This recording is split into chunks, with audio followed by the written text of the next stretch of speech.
I'm going to make a really weird claim about the original issues of Superman, and I need you guys to follow me on this because it's a big, strange idea. I guess it's a no, never mind. So I'm going to make a pretty dramatic claim about the original issue of Superman, and I guess I'm begging and I'm pleading for you to trust me on this as we take this ride together. I've reread the first few issues of Superman quite a lot for a variety of reasons, mostly lifestyle based. I don't know, it just seemed life always contrived reasons for me to read the first issue of Superman. But I decided, since the new movie's coming up, I would read it again and see if I could have any new ideas about the origins of the most famous superhero in existence. I do think, especially with new adaptations and new ideas about the character, it's always important to return to the origins and see what worked about him in the first place, and to understand why a character like this was popular to begin with. Because the further away you get from his creation, the harder it is to remember these things. We know Superman. We know what his stories are like. We know who he is. We know his personality. We have generational ideas built up around him. And it's always a trip to return to the original and see what has changed and see what hasn't. And you're going to fight me on this idea. I'm sorry, you're just going to fight me on this idea. Very briefly, what the first few issues are about. The first one follows Superman trying to get two people off of death row, one from mob justice and the other from being executed.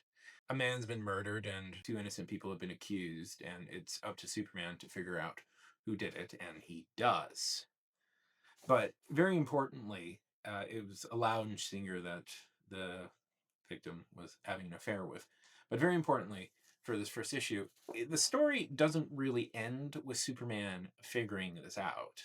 Instead, he has to make a mad dash to the governor's mansion to stop the execution of an innocent woman, which is funny and interesting because, as a lot of people like to point out, the original Superman couldn't fly. No. Superman was fast and he could leap tall buildings in a single bound, but there was no flight in Superman. The second issue is about Superman preventing the US from making a munitions deal that would get the US stuck in a war, which there's no modern day equivalents of that. Surely you can't think of any. But once again, it's kind of a race against the clock, and Superman has to stealthily get around and fight his way out. And what struck out to me about rereading these is how grimy the original issues of Superman feel. Like, what was weird about it was that Superman had much more in common with a noir film than I thought it would, or noir pulp than I thought it would, which is weird to think. And that's a strange thing to say, but Superman isn't fighting aliens. He isn't fighting magic. He isn't There's no grand space beings that are coming down to destroy him. Superman's stories, especially in the original, are very much rooted in the crime and pulp fiction of the time, which was mobsters, corruption, and foreign dictators. And Superman is strangely cut in the mold of that character. Yes, he has fantastical powers, but he's really the only fantastical thing in these issues. And it's strange to say, this felt a lot more noirish and specifically more Batman-ish than I thought it would. And it didn't occur to me how. Let me see if I can find some examples. Like, this happens to be one of the most famous comic panels in all of comic history, right? This is the first issue. You've definitely seen this image. This is Superman destroying a car. But have we ever really thought of how strange that that Superman's great enemy at this moment is car? Or that here's an image that could be straight out of the Batman issue. Look at this. Superman astride a building looking out in the ocean. I know what you're saying. Am I stretching? Maybe a little bit. But I'm not trying to say that Superman was more Batman-ish. I'm just saying that Superman and Batman actually have a much similar tone originally in the original comics than you would assume. And the thing about it is, Superman and Batman kind of come from the same place, which is these pulp gothic heroes that were like this. And here's the thing that really threw me. Giving him the ability to fly really changed his character, didn't it? It never occurred to me that it did, but when you really start looking at it, the Superman of the original comics is such a urban ground-based character. He's a man who is part of his environment, and giving him the ability to fly took him out of it. Superman is a fantastical avenger in the original, fighting corruption and crime, whereas he develops into a benevolent demigod who's meant to show humanity the best it could be in later issues. And it is deeply surreal to see how much his pulp crime influence is there in the original comics. I don't know. It just threw me through a hoop. I don't. And the original comics are so. When you compare this to later Superman comics, which get weird, really surreal and weird, it is quite a shock to return to what made the originals feel so lively. And the fact that, let's be honest, there was a genre shift. Reading these made me really realize that Superman was a pulp hero initially.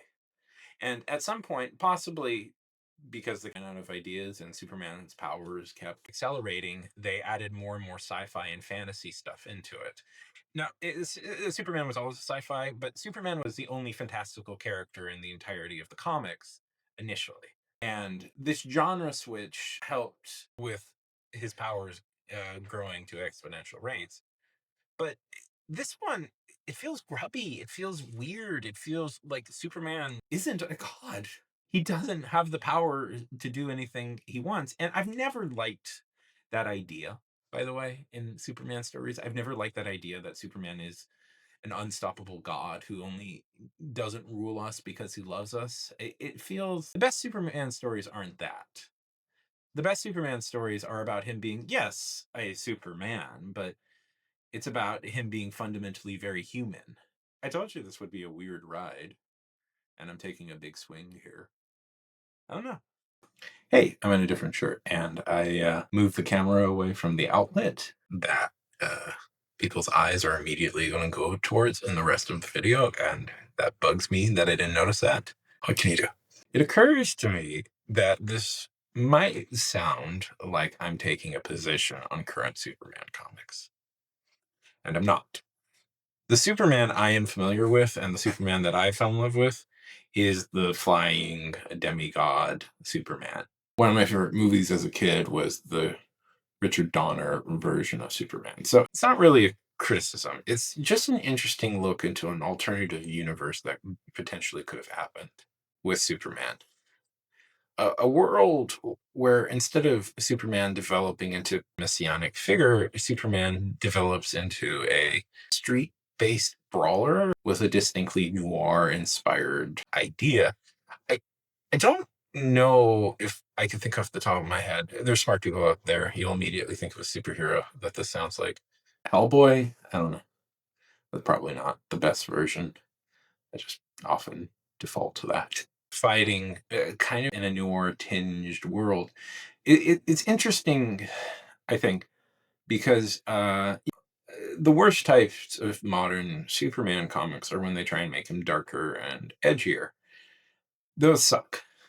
It might sound like I was tactically supporting those sorts of comics, but no, those suck. Those are boring to read.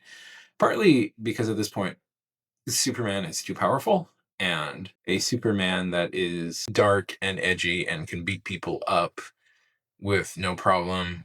There is a strange thing that Dark Avengers of the Night need to be low to no powered superheroes because otherwise it's not really that interesting. A dark, broody guy who indiscriminately beats people up because he has unlimited power is not a particularly fun story to read.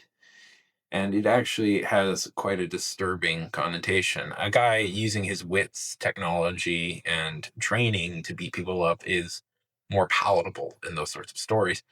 And especially now, I don't think Superman works as that sort of character. But it's interesting to see in the original mold of Superman that he was that character. And partly why I think the original comics work is because this version of Superman isn't overtly powered. I've always disliked those kind of disingenuous critiques of Superman where it's like, why doesn't he take over the world? Why doesn't he do this? Well, he can't, but he is quite powerful. I don't think that's really engaging with the character on the way it is, but in this version, he has less power and less ability to do things in an instant. He is still very much bound by the physical rules of the world. And it's interesting that there is constant attempts to make a darker and edgier Superman. But if you were to really look at the original comics, there's a pretty good model for how to do that. And I guess the first rule is to depower him. That's all I really have to say. Superman, though, is great. And there are many eras and ideas of Superman that have been great and wonderful, and others that have been boring and right. And I always kind of thought the original comics were that, but rereading them, these original ones, honestly, they're kind of great. You read them and you're like, oh, I get why this was mega popular the second it came out. These are fun. These are cool. Superman is a great and quite dynamic character, somebody who is very willing to beat up social ills of the Great Depression. And if you want to do a darker Superman, look to those. Even then, I don't think you could totally do a darker Superman, but you could definitely do a very different feeling Superman. This Superman is, in some ways, a portal into an alternative universe of a path we could have taken. Oh, it's still recording.